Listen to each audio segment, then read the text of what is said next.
বাঙালি খানায় সবাইকে স্বাগত জানাই। আপনারা তো অনেকভাবে নতুন আলুর দম রান্না করে খেয়েছেন। একবার আমার মতন সহজ পদ্ধতিতে আপনিও শিখে নিতে পারেন। তবে এতটাই সুস্বাদু হয়েছিল খেতে, আপনি একবার রান্না করলে বারবার রান্না করবেন।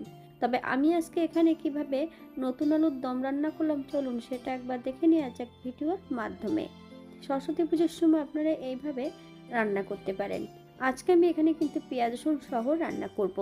আমার চ্যানেলে নিরামিষ আলুর দম অনেকগুলো দেওয়া আছে, আপনাদের যদি পছন্দ হয় একবার চ্যানেলটি ঘুরে দেখে নেবেন।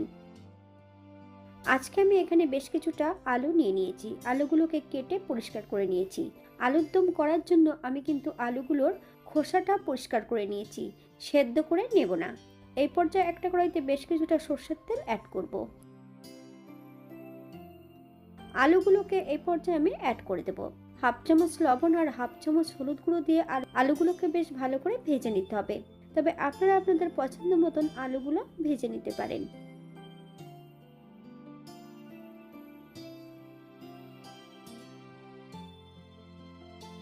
বাঙালি রান্না ঘরোয়া উপকরণ দিয়ে আপনাদের যদি রান্নাগুলো পছন্দ হয় তাহলে চ্যানেলটি সাবস্ক্রাইব করে দিয়ে পাশে থাকবেন।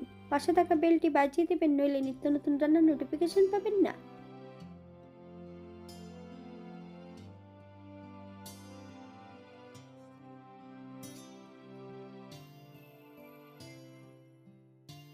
এই পর্যায়ে সম্পূর্ণ আলুগুলো ভাজা হয়ে গেছে, আমি তেল থেকে তুলে নেব।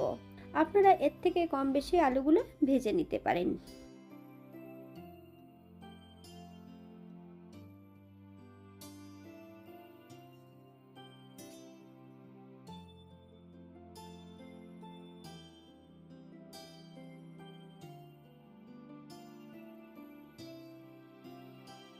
অপর একটা কড়াইতে বেশ কিছুটা সর্ষের তেল অ্যাড করব।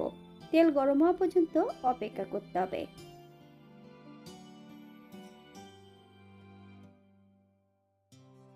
ফোড়নে রেখেছি সাদা জিরে। জিরেটা ভাজা হবার জন্য 30 সেকেন্ড সময় দেব।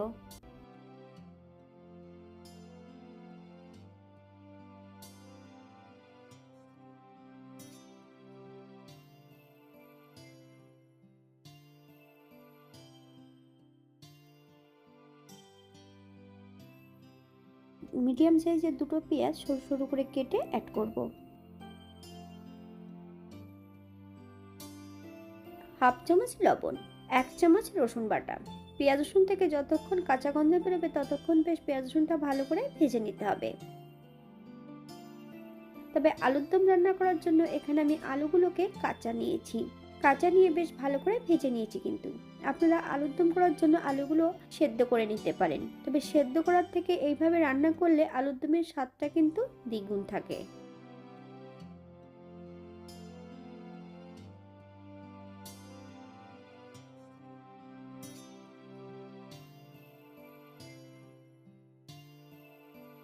পেঁয়াজ রসুন ভাজার এই পর্যায়ে বেশ কিছুটা টমেটো অ্যাড করব। আপনারা যদি পছন্দ করেন তাহলে পরিমাণে বাড়িয়ে দিতে পারেন।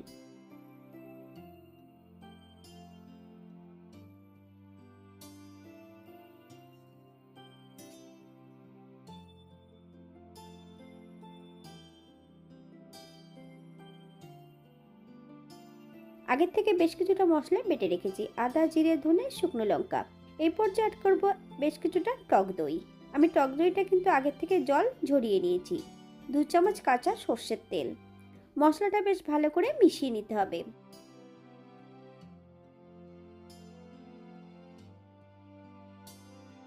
এই পর্যায়ে আমি সম্পূর্ণ মশলাটা অ্যাড করব। হাফ চামচ হলুদ গুঁড়ো, হাফ চামচ কাশ্মীরি লঙ্কার গুঁড়ো। মশলাটা প্রথমে কিন্তু আমি একদম লো ফ্লেমে 2 থেকে 3 মিনিটের মতন ভেজে নেব।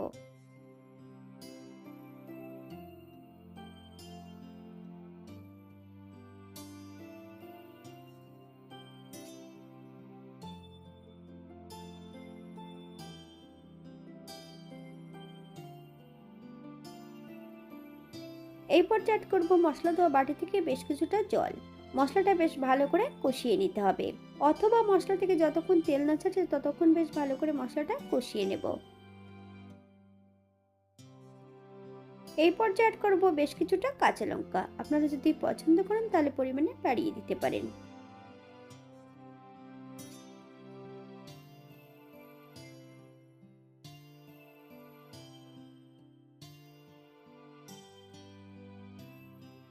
মশলা থেকে তেল ছেড়ে দিয়েছে। এই পর্যায়ে অ্যাড করব সম্পূর্ণ ভেজে রাখা আলুগুলো।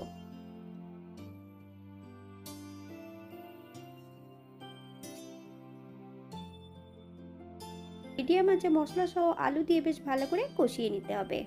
আপনারা একবার স্ক্রিনের দিকে ফলো করবেন।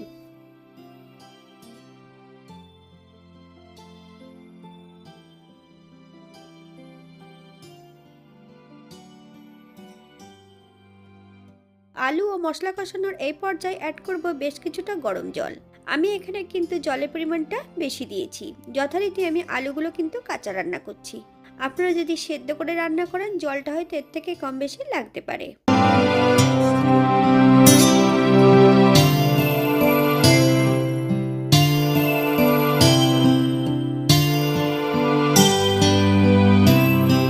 হালকা হাতে নেড়েচেড়ে 10 থেকে 15 মিনিটের জন্য ঢাকা দিয়ে দেবো মিডিয়াম আঁচে, অথবা যতক্ষণ আলুগুলো সেদ্ধ না হচ্ছে ততক্ষণ ঢাকা দিয়ে দেবো।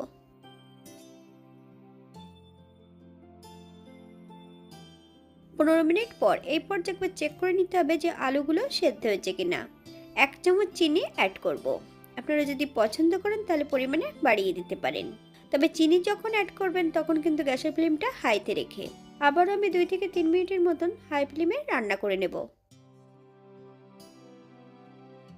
এই পর্যায়ে অ্যাড করব বেশ কিছুটা ধনেপাতা কুচি। আপনারা যদি পছন্দ করেন তাহলে পরিমাণে বাড়িয়ে দিতে পারেন। 1 চামচ গরম মশলা বাটা, আপনারা গুঁড়োটাও অ্যাড করতে পারেন।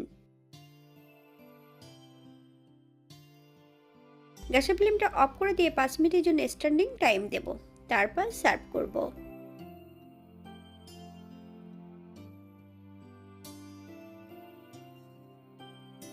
আজকে আমি এখানে রান্না করেছি সম্পূর্ণ কিন্তু বাটা মশলায়। আপনারা কিন্তু গুঁড়ো মশলা দিয়ে রান্নাটা করতে পারেন।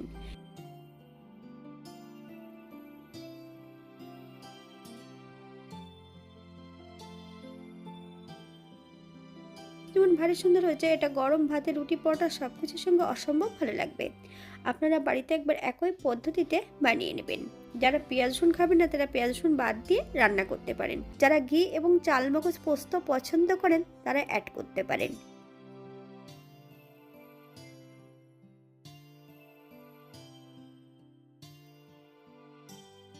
আজকের ভিডিওটি এই পর্যন্ত। সবাই সুস্থ থাকবেন, ভালো থাকবেন। অন্যদিন নতুন রেসিপি নিয়ে আপনাদের সামনে আবার আমি হাজির হব।